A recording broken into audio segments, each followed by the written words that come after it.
Welcome to game changer delivery boys. இது 25வது நாளோட game. நம்ம மதுரையிலேருந்து சென்னைக்கு வந்து ஒரு 50 நாள் ஜொமேட்டோ ஓட்டினா எவ்வளோ எடுக்க முடியும்னு தான் அந்த வீடியோ போட்டுக்கிட்டே இருக்கேன். சரி, இன்றைக்கோட கதை வந்து கஸ்டமருக்கு நாங்கள் டெலிவரி பண்ணுற இடத்துல எப்படி ஆகும்னா, நாங்கள் ஒரு அப்பார்ட்மெண்ட்டுக்கு போயிடுவோம். அப்பார்ட்மெண்ட்டில் வந்து இந்த அப்பார்ட்மெண்ட்டை கன்ஃபார்ம் பண்ணிவிட்டு மேலே ஏறிடுவோம்.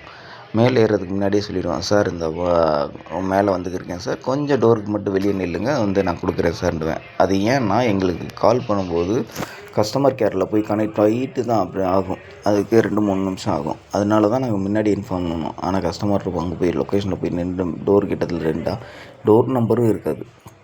மறுபடியும் கால் பண்ணிவிட்டு கொடுக்குற மாதிரி இருக்கும். அது கொஞ்சம் டைம் லேட்டாக தான் ஆகும். என்ன ஜொமேட்டோ டெலிவரி பாய்ஸ் எல்லாருமே அதில் என்னடா வெளியே வந்து கூட வாங்க மாட்டாங்களேன்னு மைண்டில் ஓடிக்கிட்டு தான் இருக்கும். அதை தவிர்த்து மறுபடியும் இன்னொன்று வேறு இருக்குது. என்னென்னா, லொக்கேஷனில் வந்திருப்போம், வீட்டுக்கிட்டதுலேயே நின்றுக்கிட்டு அப்படி வாங்க, இப்படி வாங்க, லெஃப்ட் எடுத்தீங்களா, ரைட் எடுத்தீங்களா, டவர் இருந்துச்சா, டிரான்ஸ்ஃபார்மர் இருந்துச்சா, அப்படி இப்படின்ட்டுக்கிட்டே இருப்பாங்க. ஆனால் வீட்டுக்கிட்டத்தில் தான் நிற்பான். அது வெளியே வந்து பார்க்குறதுக்கு அவங்க சங்கட்டம். அதெல்லாம் சுற்றிக்கிட்டு அவனுக்குள்ளே வந்துட்டு இங்கே தான் நிற்கிறீங்களா, வாங்க அப்படின்னு கொடுக்குறதா இருக்கும். அது ஒரு செம்ம டென்ஷன் ஆகும். சரி, ஓகே. மதியத்தில் ஒரு பிரியாணி வாங்கி சாப்பிட்டேன். அதில் ஃப்ரெண்டுகிட்ட சொன்னால வா நம்மளும் போய் சாப்பிடுவோன்ட்டு புளியந்தோப்பில் தான். அது கரெக்டாக 1:30 ஆயிடுச்சு. அப்படியே வாங்கி போய் சாப்பிட்லான்னு போனோம். அப்போ தான் சுட சுட செஞ்சுக்கிட்டே இருந்தாங்க. 24 மணி நேரமும் புளியந்தோப்பில் பண்ணிக்கிட்டே இருப்பாங்களாம். அப்புறமேலுக்கு ஒரு பிரியாணி வாங்கி சாப்பிட்டு அதுக்கடுத்து ஒரு பார்சல் வேறு வாங்கிட்டோம். ஏன்னா உட்காந்து சாப்பிட்ற மாதிரி இடமும் இல்லை, எல்லாமே நின்றுட்டு சாப்பிட்ற மாதிரி இருந்துச்சு.